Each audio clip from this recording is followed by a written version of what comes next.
This is how I'm going to be doing my NWCR audio video side.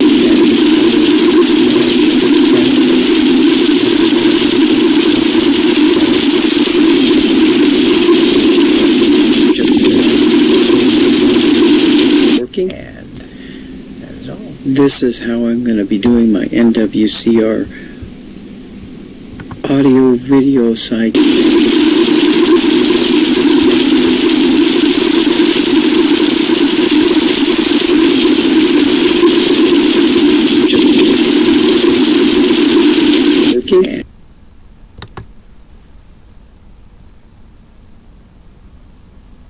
And VideoSide.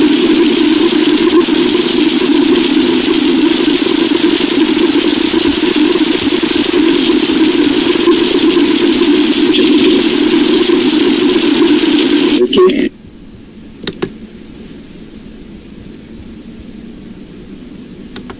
And VideoSide.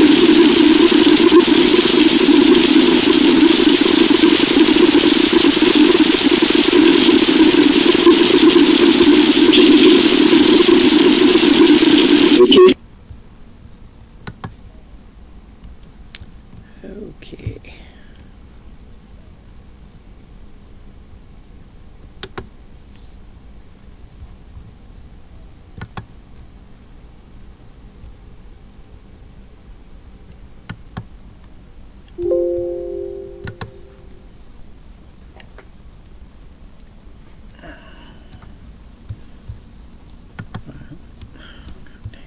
Get the fuck out of there.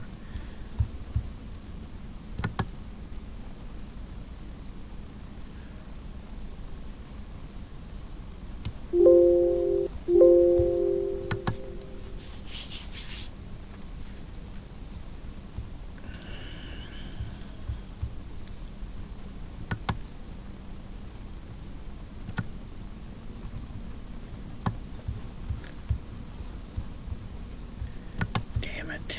Will you fucking come on? Sources.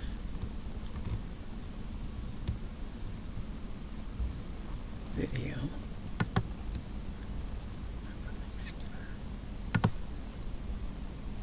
You can. 6.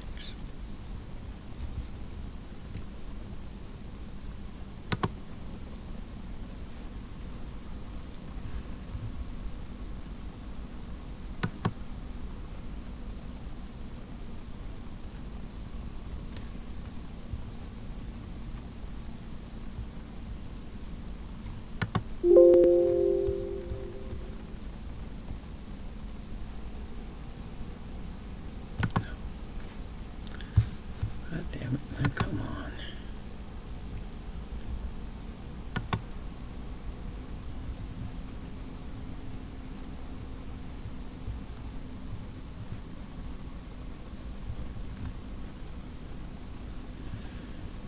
Devices. Video.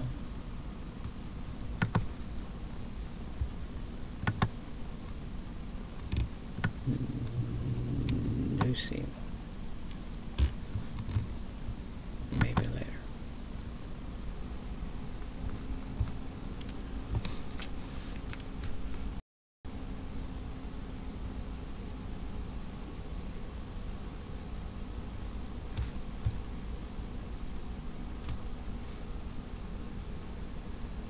Hello? Hello? Hello? Configure video output.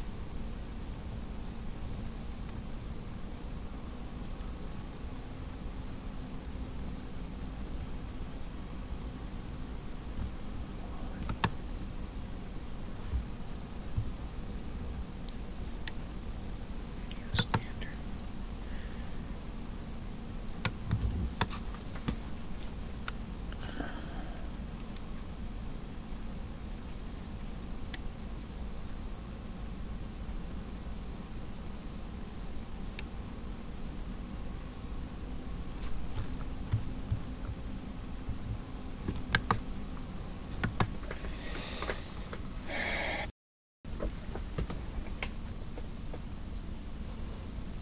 Hello.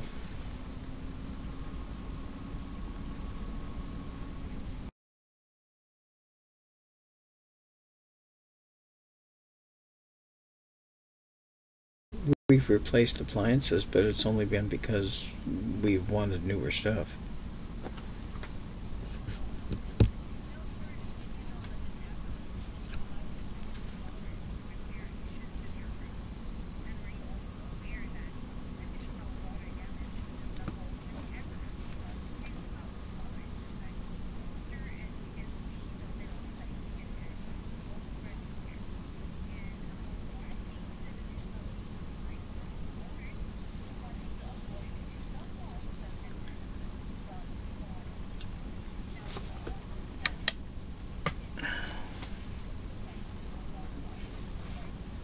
I already have one, actually.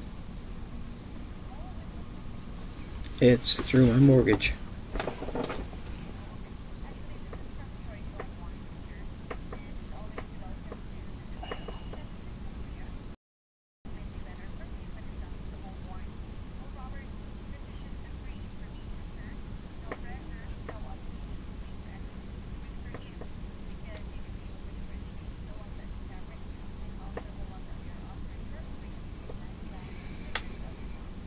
Well, I'm in the process of getting ready to go to work, so I really don't have any time right now.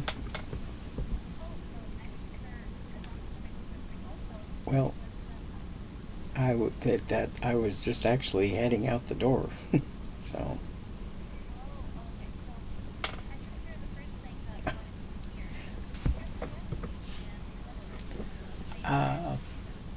Oh, that's okay. I've got to go right now anyway, so. Bye. I'm sorry, I can't.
You motherfucker.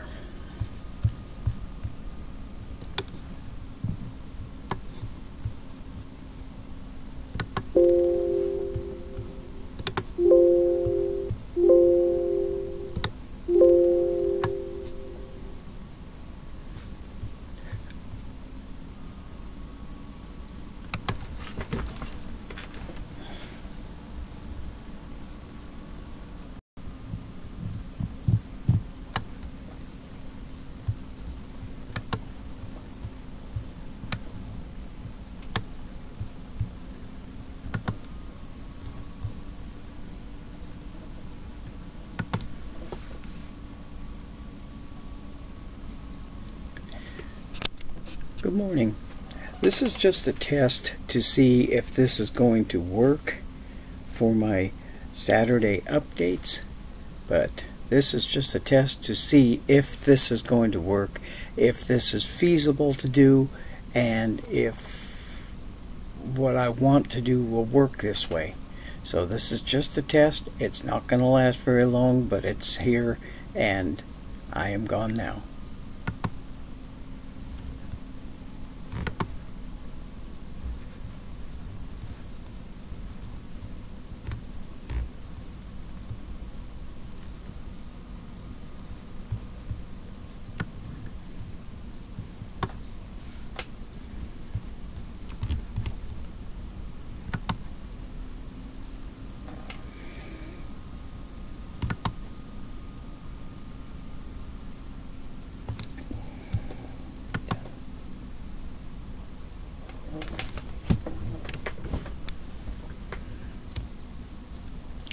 Get the hell out of there.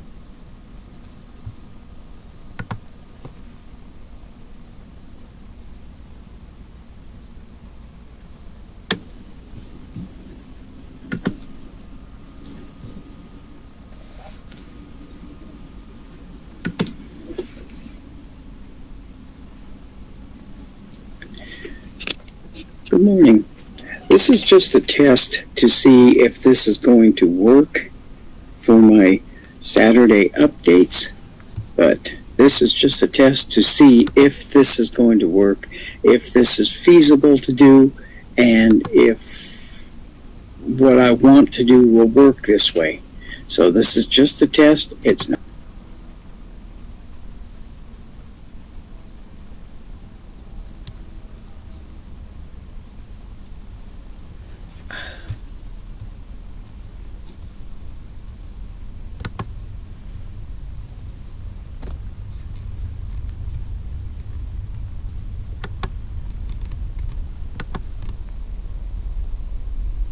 It's not going to last very long, but it's here and I am gone now.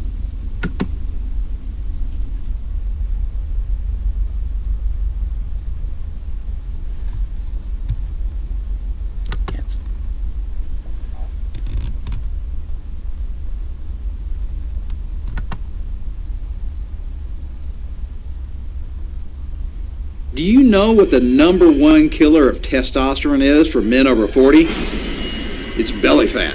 Now, you're probably wondering, what the heck is this layer of white stuff covering my body? Well, it's about 10 pounds of lard. You see, lard is actually made from pig fat. So what you're observing is what 10 pounds of fat would look like in its raw form if you could see inside your body. Crazy, right? But do you know what's even more remarkable? According to doctors and researchers in the field of aging, just a few extra pounds of belly fat can decrease the production of testosterone, especially in older men with already depressed T levels. And do you know what's worse? The average man over 40 is about 20 pounds over his ideal weight. That's double what you see here. And with 20 pounds of testosterone-killing belly fat attached to your body, your test levels might drop to critically low levels, leaving you with unhealthy, pain-ridden body that you may be living with right now. However, if you can get rid of your belly fat like this, your test levels should skyrocket, giving you the healthy, fit body that you've always wanted. Now, before you go wasting your precious free time looking for the best ways to lose your belly fat and get your test levels up, I want you to know that I've already done that for you. And you can see how men can lose their fat and boost their testosterone at the same time by checking out my free video at the link in the description or by going to getabsafter40.com.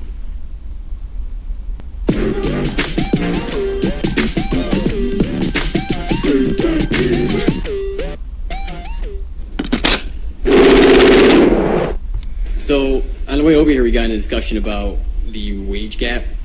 What was your opinion on this? I mean, it's not my opinion, it's statistical fact. This is bullshit. Okay, the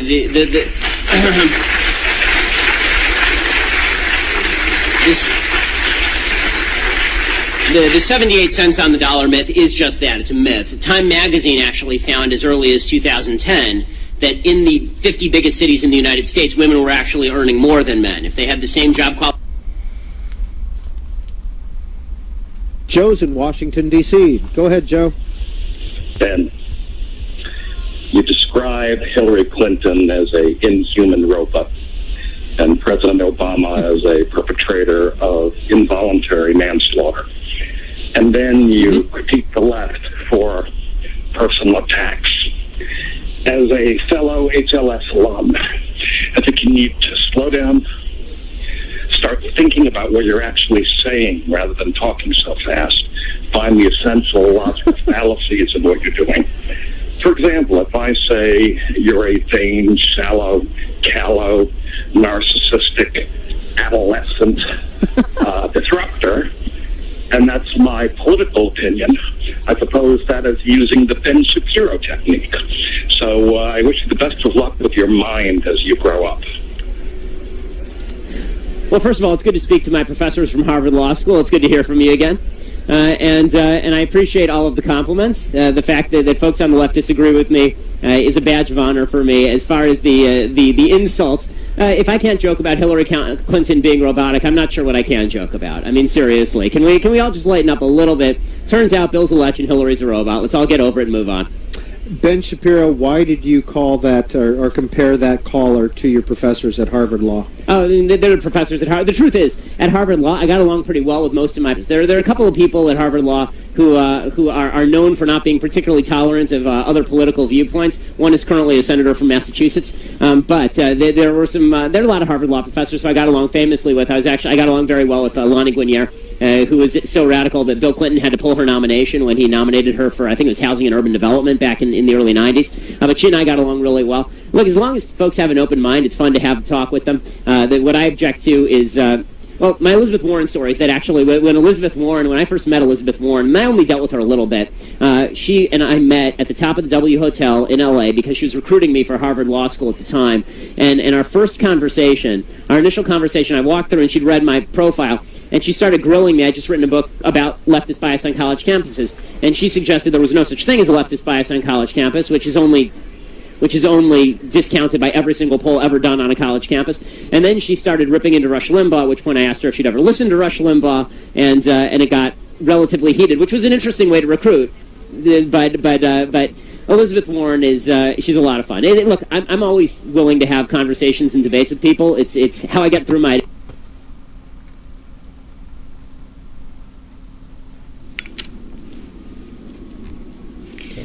You know, I don't even have to do this. You guys are doing a good enough job burning down your reputations all by yourselves.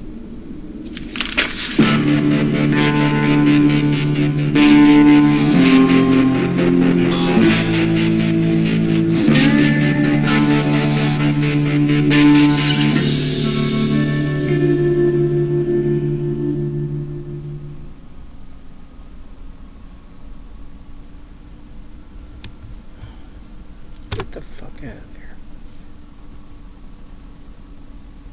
Vice President Mike Pence's daughter Charlotte has a new book that's a true family affair. It's written by her, illustrated by her mother Karen, and it's about her father, and it's narrated by their pet rabbit. Please welcome the author of Marlon Bundo's Day in the Life of the Vice President, my friend Charlotte Pence.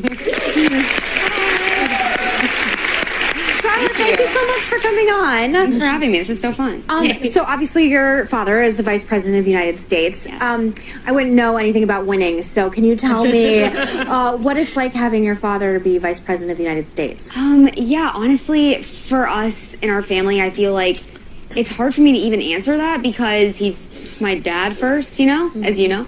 And so I think that part of that is, you know, it's always been a job he's had almost my whole life in politics. And so really, he's just my dad at the end of the day. Do all you kids of politicians know each other? No.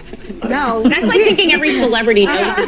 She seems to know a lot of them. You. Well, we have a little club that Charlotte is now part of, but it's North. I know the people on my side, mostly. Charlotte, Republicans stick together. The race this last or 2 years ago it got pretty nasty. When your dad was asked to take the job, did you guys sit down as a family and discuss what this was going to mean for you? Yeah. Did you have a major concern? We did. We talked about it a lot. I was kind of lucky because I was the only kid living at home at the time. So I got to really see my parents actually, you know, go through this thought process. And I had a lot of peace about it because I saw them just pray about it a lot, just really trusting God and kind of go down this path that they felt called to. And so honestly, I felt really good about it, and I was kind of along for the ride the whole time. Yeah. Well, you know, as Sean Hannity knows, your father and I go way back. Yeah. So what do you think is the biggest misconception about Mike Pence? I mean, it's got to be that he has, you know, any animosity or hatred towards anyone. He has really strong views. I mean, he's a conservative. He's in public politics, obviously public life, and he's called to that.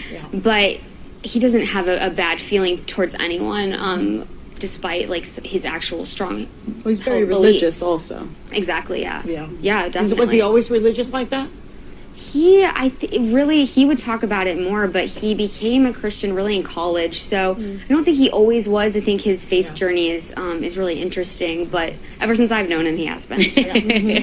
You know, Charlotte, you live in Los Angeles. You actually work for the agency that represents me, far away from D.C. and politics. You know, the Trump administration has a really love-hate relationship with the media. Do you see a bias in the way that they cover your father's administration? Well, I mean, for me, I mean, like you said, I live out in Hollywood, so I feel like, honestly, I think when you meet people on a one-on-one personal level, I think some of the bias or the labels kind of go away, and you get to really, like, know the people. So for me, working out in Hollywood, I haven't really encountered the bias. I mean, other people, can talk about, you know, the bias of the media, but I think that in Hollywood, at least, I've really been accepted and met awesome people and awesome friends in my workplace and around town. Wonderful. Yeah. Well, I would love to talk about this book. Yeah. It's just so wonderful. And at the break, we were talking about our love for animals. You know, I raise chickens. You said you'd love to raise chickens one day. But this book is about your bunny, who's named Marlon Bundo. How did that name come about? Yes. He is named after Marlon Brando. That's true. You can applaud that. I got him for a student film project in college. Actually, I needed a bunny, and so I found him on Craigslist. And they said, you know, I asked how much is the bunny, and they said make me an offer, and so it became this Godfather joke with my friends. So we thought we had to name him Marlon Brando and make it a pun, obviously Marlon Bundo. Oh, make me an offer. Maybe I can't refuse. Now, he has earned the name Botus, Bunny of the United States. Get it? Does he lean to the right or left? I don't know. I guess you'd have to ask him that.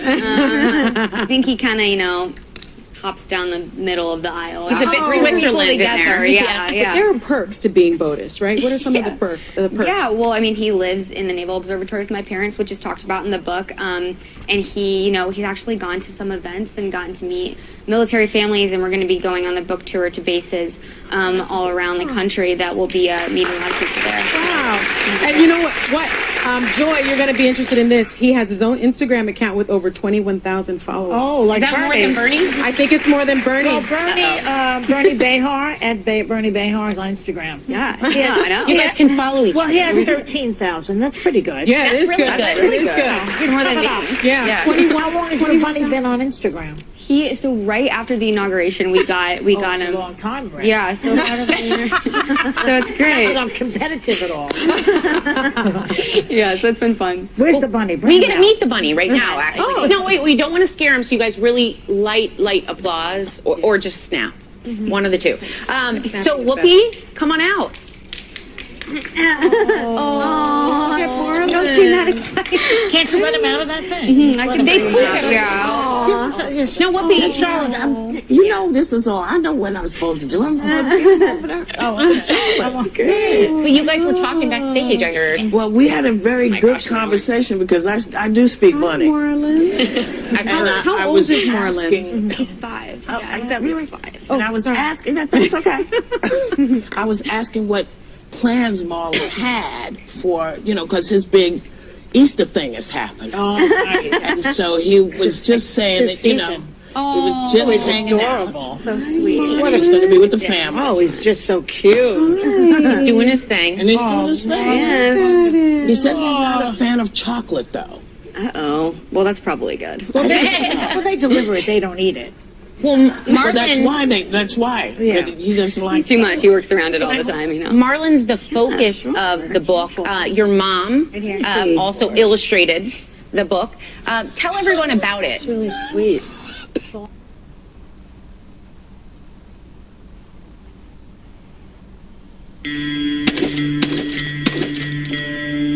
At the root of every gun ban or restriction is this false promise that firearms can be divided neatly into two groups, good and bad. And if we can just get rid of the bad ones, we'll all be safer.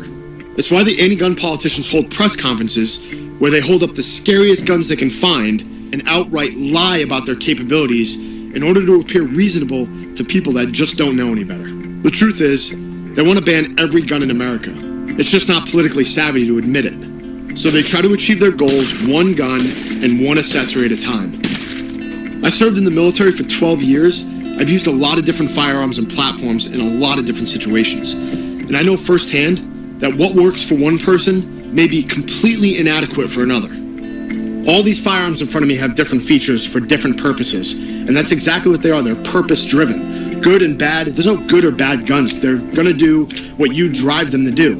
If I have a collapsible stock and a vertical grip on here, all these things are purpose-driven for a different reason. You know, just because one looks different than the other doesn't mean that somebody can't take it and go do harm with it. If I'm in California and you're not okay with a 30-round magazine, but you're okay with somebody getting shot with a pump-action shotgun, you really have to ask yourself at the end of the day, what exactly are you trying to accomplish? And what it is at the end of the day is you have to admit it to yourself that you just want to ban all guns, period. Banning some guns, but not all of them, doesn't make anyone safer. It restricts the options of the law-abiding citizens to choose the right firearm for their personal needs and capabilities. So to all the anti-gunners out there, here's an honest proposal. Either you admit it, that you want to ban all guns, or you stop endangering good people by limiting their option to protect themselves. That was awesome.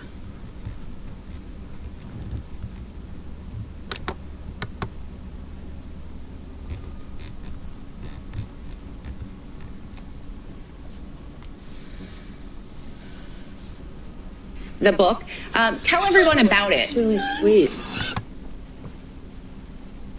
As Joy and I talk about often off camera, politics is a street fight. You want to win? This message is losing. You just lost an important election to a reality television star. If the Democratic Party is the party.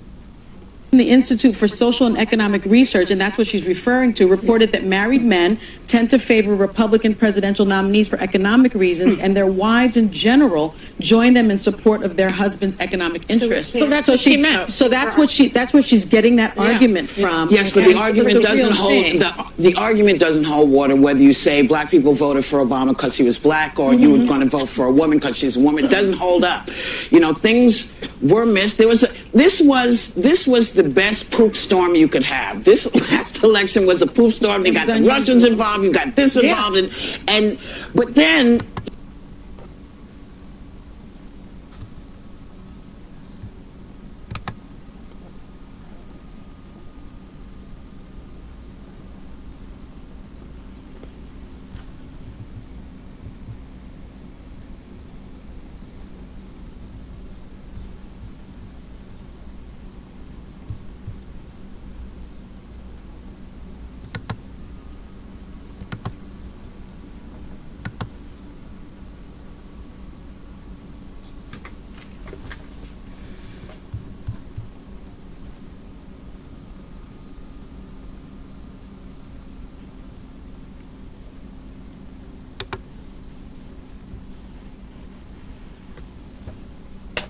Honestly, I had a lot of peace about it because I saw them just pray about it a lot, just really trusting God and kind of go any animosity or hatred towards anyone. He has really strong views. I mean, he's a conservative. He's in public politics. Well, I mean, for me, I mean, like you said, I live out in Hollywood, so I feel like, honestly, I think when you meet people on a one And yep, they said, you know, I asked how much is the bunny, and they said make me an offer, and so it became this Godfather joke with my. Well, we had a very good conversation because I do speak bunny. Marlon. Oh yeah. Marlon follows him around all day. He on does? his day. Yes, not in real life, in the book. Oh, in the book. Yeah, not. Because in real life, actually there's a lot of hanging out. droppings in real life. When she spoke at a conference in India over the weekend, here's what she said. His whole campaign, Make America Great Again, was looking backwards. No. You know, you didn't like black people getting rights. You don't like women, you know, getting jobs. You don't want to, you know, see that Indian American succeeding more. Bitch. God almighty, woman. You are a stupid cunt.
Will you get the fuck out of there?